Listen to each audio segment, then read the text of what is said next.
Hello everyone, welcome back to the next video. In this video I will show you how you can use the style transfer effect with the help of byte buffer GL effect. So you can apply any kind of style transfer effect to a video in native Android application with the help of Media3. And so yeah, let's also we will be using TensorFlow for this. So we need a TensorFlow Lite model. So let's see how to achieve this. So there are two ways of applying this particular effect. You can either apply this effect temporarily to a video, but the advantage of applying temporarily is you can like preview the video effect immediately. You don't have to wait for it.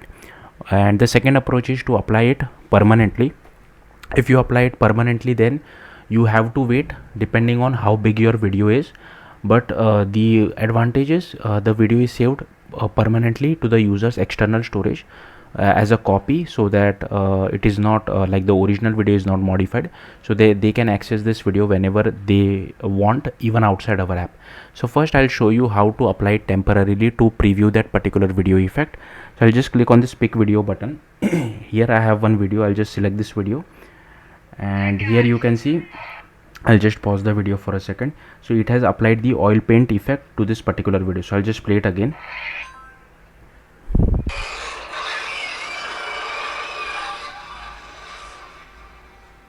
So I'm just reducing the volume a little. The volume was too high. So hopefully you got the point. Now it depends on, now you might be wondering from where did I get this particular oil paint effect, right? So I'll tell you the code later on, but here if you see inside the assets, here you need to add some kind of a style transfer file. So here you can see I have added this oil.png, right? That's why it added this particular oil effect to our application. Suppose you don't want this particular effect, you want a different effect. So here you can see I have another jpg file, style.jpg, so I can use that as well. Now with the help of ChatGPT Sora, which is free to a certain limit, you can generate any type of cool style transfer effect, whatever you feel like. So yeah, or any other kind of a AI tool. So let me just quickly run this as well and show you, and at the very end of the video I will show you how to apply it permanently as well.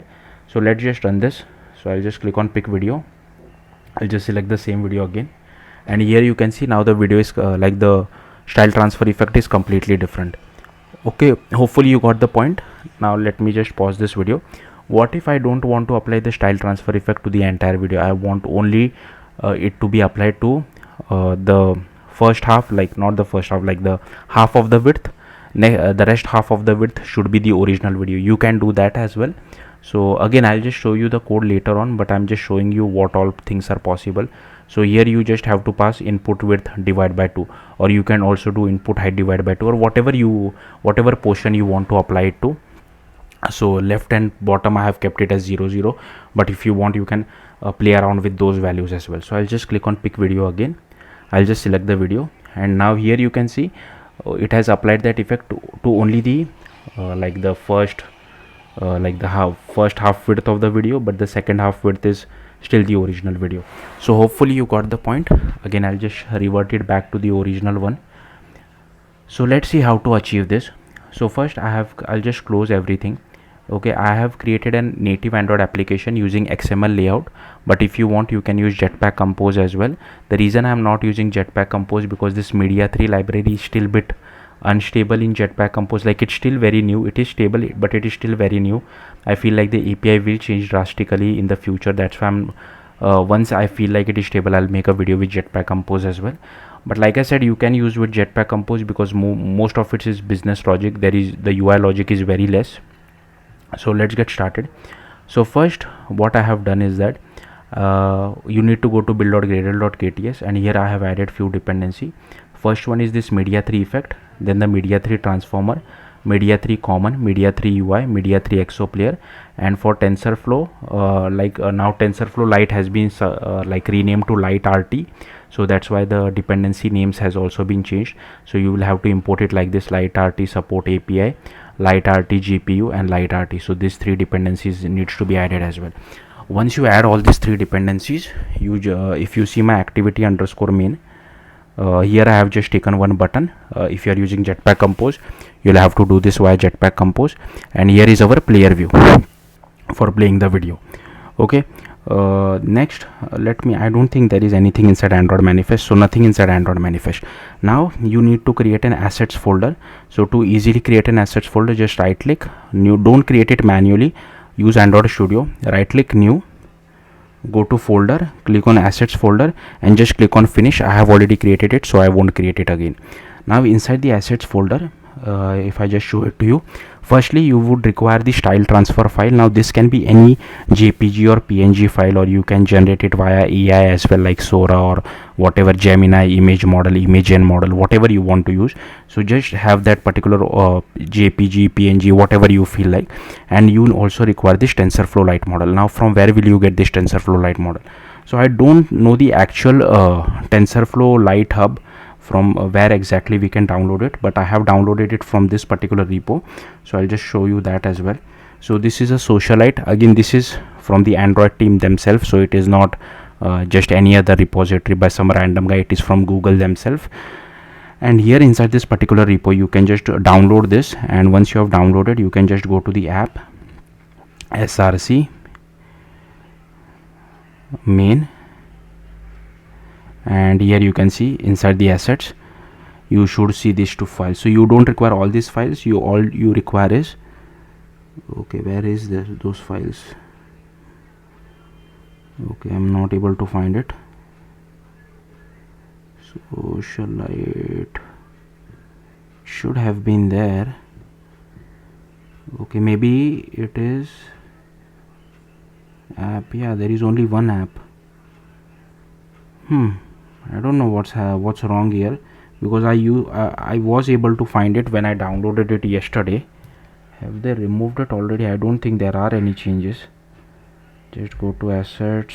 Yeah, it should have been present in the assets. Is it in Java or what? Anyways, I'll let you know from where you can download the assets by the end of this video. Let me try to find it. Let me just what I'll do is I'll just download it. I'll just download this repo. I don't know, maybe we are not able to see it via GitHub. Maybe there is some kind of limit to what files GitHub displays. So I'll just go to this. I'll just unzip I've downloaded the Socialite main project. I've unzipped it. I'll just open it inside VS Code just to show it to you. It should have been here somewhere inside assets. Where are those files?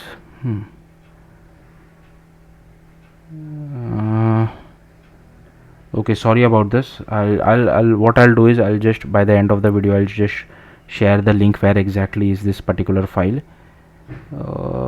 Okay, let me quickly check.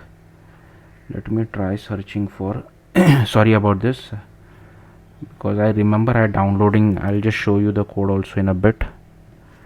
Let me just, where is this app src main java.com. See,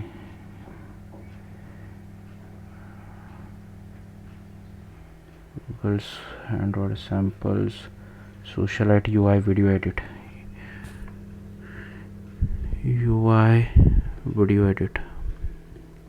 Okay, so anyways, I'm not able to find it, sorry about that, but I'll let you know from where you can exactly download it. It should have been inside the assets folder. I don't know why we are not able to see inside the assets folder. Anyways, let's move on. So firstly, I think also okay, so first let me close all these files. So first, here we have the style transfer effect, right? So like I said, this I have literally copy pasted it from the documentation. So if you go to the Socialite app and you can just search for the style transfer effect file. So I've literally copy pasted everything from the documentation. Even I don't completely understand it.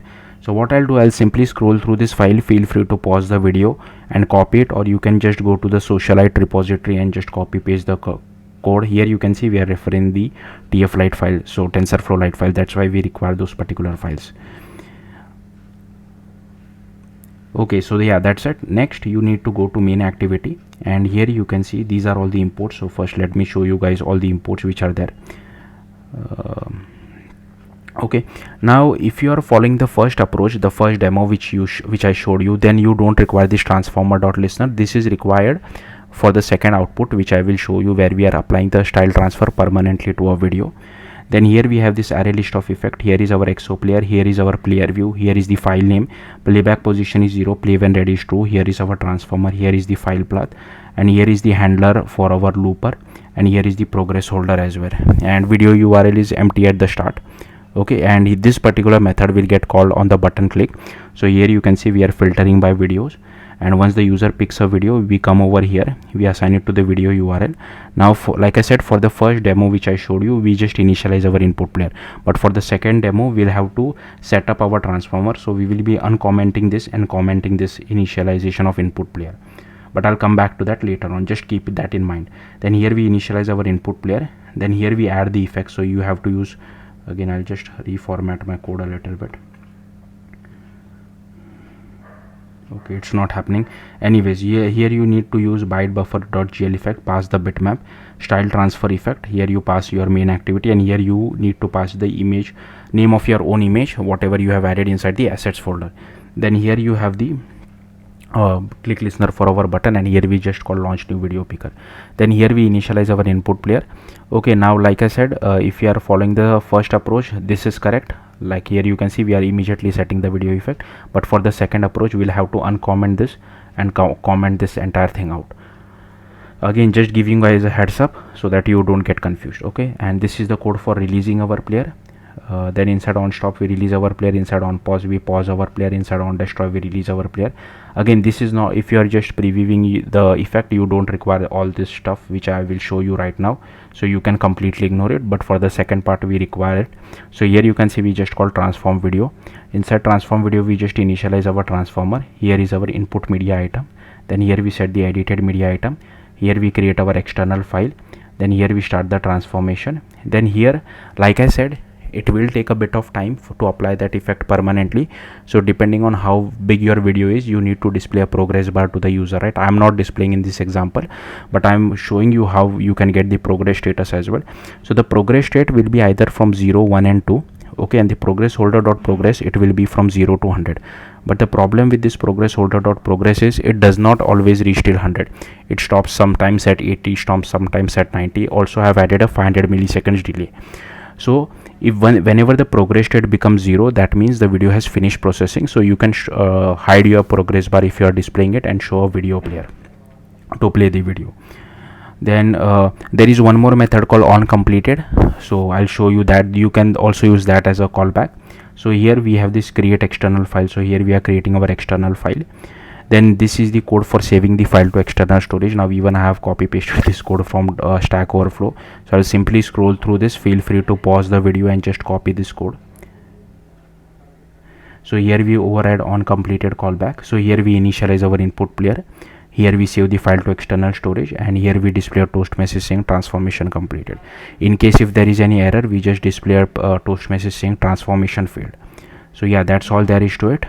Now let's see how to do permanently, right? So firstly we have to uncomment this particular line of code and comment this out. Okay, and here we need to uncomment this and comment this out, because we are initializing in the input player once the video has finished processing, right? So I'll just rerun the application again. I know I have still not shown you guys from where do you get this particular TensorFlow Lite. Let me quickly check that after I show you guys the output. So here you can see I have run the application, and also I'll open the logcat just to show you the progress status as well. Okay, just clear this out. Okay, I'll just click on pick video. I'll just select this video, and here you can see the progress has been displayed. Like I said, it is not immediate, but even though my video is small, so it should be pretty quick. So it also depends on your device as well as the video which you are picking. So let's just wait. Okay, it did reach till 100, but still it hasn't completed. So finally it got completed. So here you can see it is playing the video.